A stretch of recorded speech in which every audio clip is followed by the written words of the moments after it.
Doctor Mohammad ইউনূসের পদত্যাগের যে বিষয়টি সামনে উঠে এসেছে, এটি বাংলাদেশের জনগণ চাই এবং এটি একটি স্বতঃস্ফূর্ত মতামত বলে আমি মনে করি।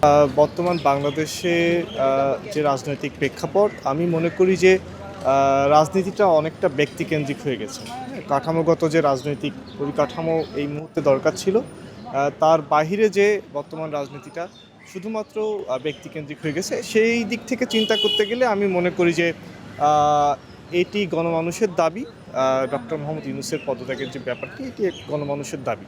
এছাড়াও বিচার বিভাগের যে স্বাধীনতার প্রশ্ন বলুন, বা বর্তমান ফ্যাসিস্ট আওয়ামী লীগ বা প্রাক্তন যে রেজিমটা ছিল বাংলাদেশে, তাদের যে বিচারের স্যাপারগুলো বলুন, বা এখন যে কাঠামোগত যে সংস্কারের দরকার ছিল, সেটিও ঠিকমতো হয়নি। সব কিছু মিলিয়ে আমার মনে হয় যে এটি গণমানুষের দাবি, একটি নতুন নির্বাচিত সরকার বাংলাদেশে বর্তমান সময়ে একটি গণমানুষের দাবি। আমরা যে সামনের দিকে আগাচ্ছি, জাতি হিসেবে একটি সম্মানীয় পর্যায়ে পৌঁছেছি, এটা আমরা সেই মানে আগের অবস্থা হবে এবং তার চেয়েও খারাপ হবে।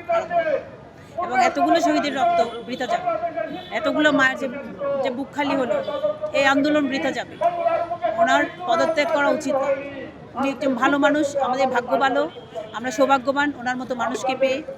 উনি যেখানে প্রতিটা সেকেন্ডে এক একটা লেকচারের জন্য হাজার হাজার ডলার বলেন, সেই মানুষ ওনার শ্রম, সময়, মেধা, ওনার সব কিছু দিয়ে আমাদেরকে উন্নয়ন, অগ্রগতি, কল্যাণের দিকে টেনে নিয়ে যাচ্ছে। সেখান থেকে আমরা ওনাকে বাধাগ্রস্ত করছি, ওনাকে কাজ করতে দিচ্ছি না।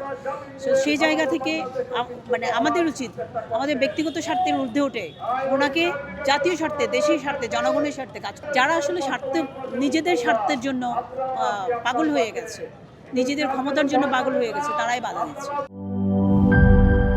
একনল হ্যান্ড ওয়াশ 100% প্যারাবেন ফ্রি, তাই নিরাপদ হাতের জন্য আস্থা রাখুন একনলে।